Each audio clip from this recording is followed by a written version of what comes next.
I'm Jessie Draper, the Valley Girl. What does your company do? Have you ever Googled yourself? Totally. What makes a great entrepreneur? What's your next big idea? Tweeting's like my favorite. Let's talk business. I'm like the Valley Girl. Jawbone is a company that for more than a decade has created products and services for the mobile lifestyle, including the original Jawbone, JAMBOX, and Up. Hosain Rahman is the founder and CEO of Jawbone. He also knows how to rock out. Well, here we are with Hosain Rahman of Jawbone. So I'm so excited to be here. First of all, you guys have the coolest office. Thank you. Thank you. Awesome. Thank you. Now, you started Jawbone right out of Stanford? Yeah, this is actually the only real sort of non-internship type job I've ever had. You must have been able to tell the future or something, because it's like you knew that cell phone law was coming out.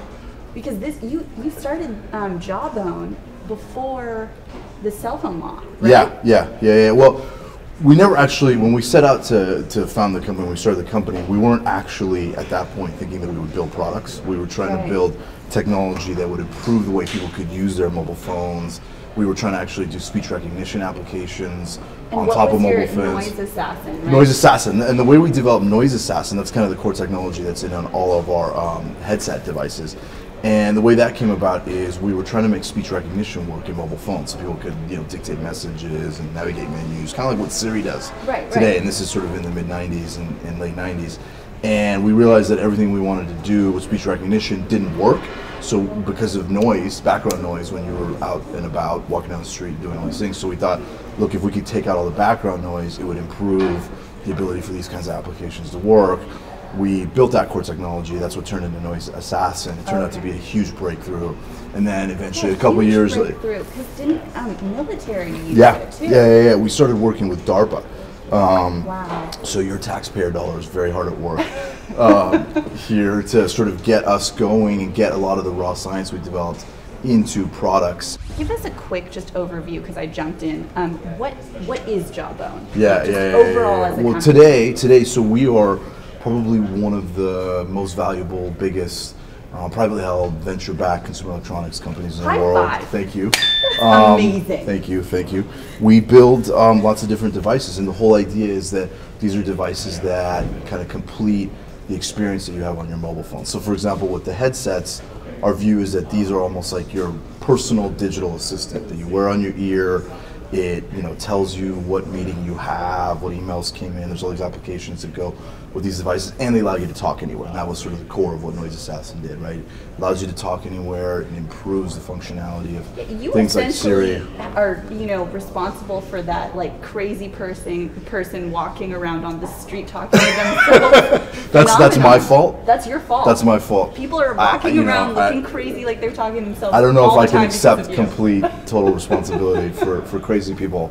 Did you watch Star Trek and want to build those things? Because the movie that inspires us the most, Star Trek. The movie Star Trek actually is very inspirational, obviously, and there was a very famous venture capitalist who we work with, who shall remain nameless, that said to me that watch Star Trek and think about all of the things that are in Star Trek from the original ones, like sort of Captain Kirk days, right? Right. Watch that, William Shatner, sort of Captain Kirk, right? Watch that and think about how many of those technologies are now in the marketplace and how many millions of people are using them. And that Star Trek actually was a great predictor of a lot of the things that we use in our lives today. And I was sort of on one hand very stunned when I heard that, and on the other hand very sort of amused and excited, and thought that was really cool that this sort of multi-platinum hit sort of venture capitalist was looking at Star Trek and saying there's a lot of inspiration to draw from that. But I agree with that. The movie that I think the most recent film that really captures a lot of the way we think about the world is Minority Report, where you see lots of great film, but lots of the touchscreen interfaces and these kinds of devices are phones and they're all voice activated, and there's lots of interesting kind of what we think of as pervasive wearable technology everywhere. It's all smart, and understands who you are and is reading all different things around your body and all that kind of stuff. You know, these are just, it's really amazing that you created these. Thank and you. It's really, Thank you. you know, it's just changed. It's fun. It's fun to build products, right? I mean, we're sort of yeah. craftsmen. We kind of put all these elements together, starting from the electronics, the silicon, how we lay that out, the algorithms that go on it, the applications, and the design, the packaging, everything. So we were laughing about the design, and I love this. I love the color. You love the pink or you love the gold? I love the gold. Well, and I love the pink. Obviously, I love the pink. You know, it was so nice of Hosain to print millions of these in pink for me. Well, it was a funny meeting. We had this meeting. I said, you know, there's Jessie Draper.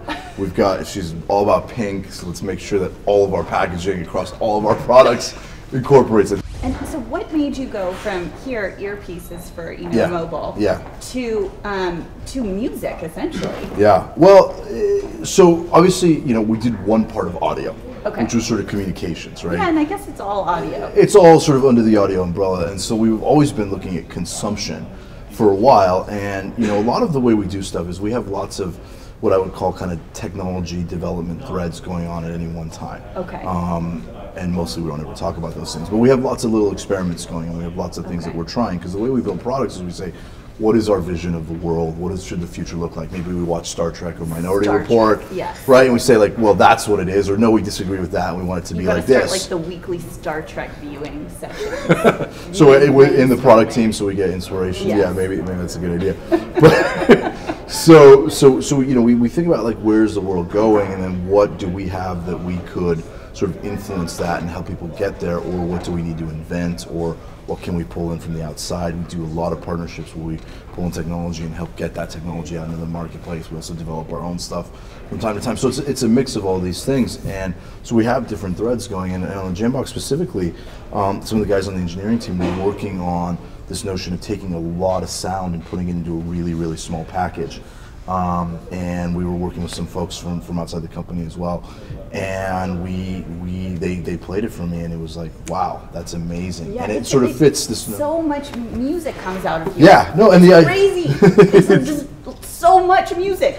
That's the point. In this little box. That's the point. Well, the point is put this with that, and then all of a sudden now you have this sort of mobile music system that goes with you anywhere. You could throw it in your purse, you throw it in your bag, whatever, right? Right. And the idea Not to mention, no one has back problems anymore from carrying the boombox around on the shoulder. That was a big inspiration for us. Yeah.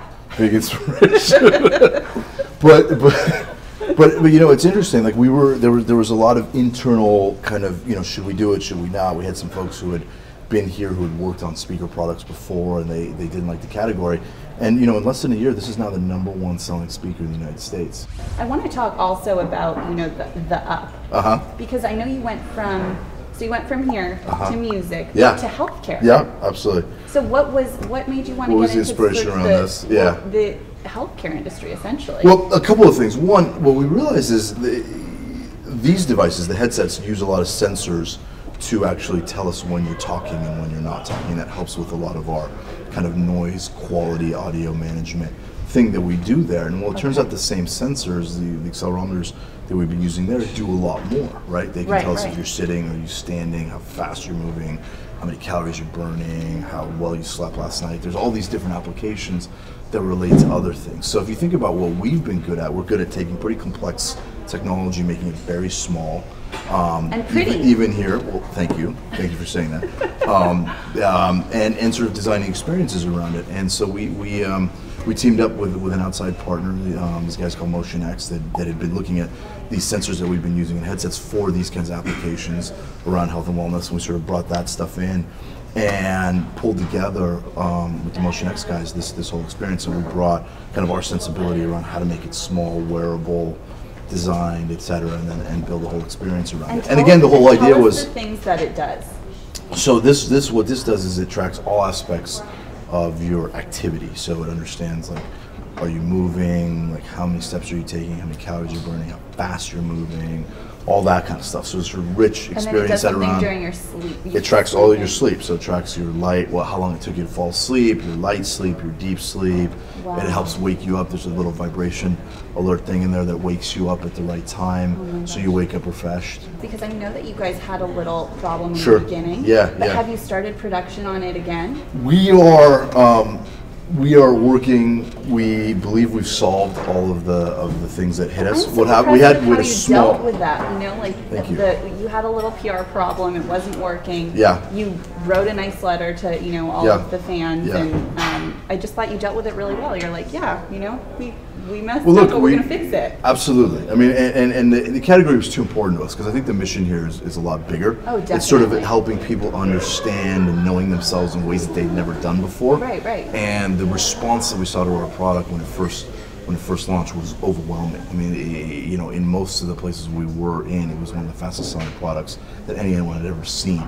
Wow. So we were really excited about that. And like you said, we found that there was some things that were affecting us. Basically, there was water that was breaking our seals when water mixes with soap or detergent.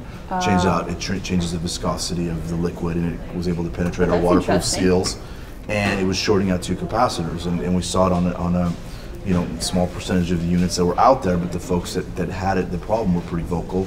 And we said, you know what, we don't want anyone to have a bad experience, so let's just go do this. Fortunately, we were in a position to be able to take care of our customers that way. I want you to tell me your favorite story about someone you heard using your product, one of your products. You have obviously many. Favorite story. That's a hard one. Like, do you see people walking down? Oh, all the street? time. Yeah. I mean, look, at every airport. I mean, Yeah. I walk through an airport. It's more unusual to not see somebody wearing our product or using it and all that stuff. And that must feel I remember the so first time good. I saw it, it was like the most incredible rush and feeling to sort of see somebody that you don't know engaged in your stuff using it. And I'll try to go ask people what they think and how's it working for them and all that stuff. That's And that's a good sometimes I'll do it feeling. anonymously. Yeah. I won't want to tell them who I am and all that stuff just because I want them to give me the real sort of feedback and whatnot. I've heard incredible stories of people like communicating in some of the weirdest places you could possibly imagine, and no one knowing where they are and being able to pull off a deal or reach out to a loved one or do something amazing like that. And then I've heard incredible stuff around the JAMBOX and I got a great story. This was pretty recently. Someone came up to me at a party and had just been introduced to them, and they were saying, I feel like you're a really important part of my life. And I was sort of like, wow, that's nice, You're like, thank "Hi, you. who are Yeah. No, but the person told me about this whole story about the birth of his child and how that one of the responsibilities he had for that birth was to make sure that there was the right music going on during the whole labor process and delivery. And he had sort of set up an iPad with a JAMBOX, and that was sort of the real great experience for his wife during sort of very long labor, and it really kind of kept everything sane and grounded. And I was overwhelmed and blown away that to be a part of that important of a moment in somebody's life. And he was like, I feel connected to you because of your product was there with us. And I was like, that's really special. You're obviously a great entrepreneur. You have done very well, and I'm just impressed with everything you've done. What is one piece of advice you would give to a new entrepreneur? If Just you starting out. if you believe in what you're doing, never give up. Don't let anything stand in your way. Keep persevering. I mean, this is a company that's probably almost died like 5 or 6 times, and we've started doing one thing, we ended up doing different things, and we just always believed in what we were doing, so we just kept persevering and kept fighting through. So I think that sort of dogged, ruthless perseverance and going after what you believe in is what it takes, right? That's probably Because nothing ever turns out the way you expected or the way you plan, right? Yeah, that's probably very refreshing for people to hear too. That you're like, we've almost died like 5 times. Yeah, I know it happens. It happens a lot. Yeah, absolutely. Where you're like, Absolutely. what are we gonna do? And Right. you just kind of find a way. Find a way if you believe. Well, you, Hosain, you are amazing. This is Thank you. really, It's is really so kind. nice Thank talking you. to you. Thank you. Thank you for taking the time. My pleasure. And I think we should jam out. When no one's watching, you're sitting in your office or your room by yourself. What do you do? When the music drops, we both put our hands up. Put your hands on my body. Swear I've seen you before. I think I remember those eyes. I'm like the Valley Girl. I'm like Hosain Rahman of Jawbone. pretty good. That was pretty One take. And now it's time for your Dits moment. Let's do your JAMBOX. What's your JAMBOX move, Hosain? What's my JAMBOX move? Yeah, you must have a JAMBOX move. You invented it.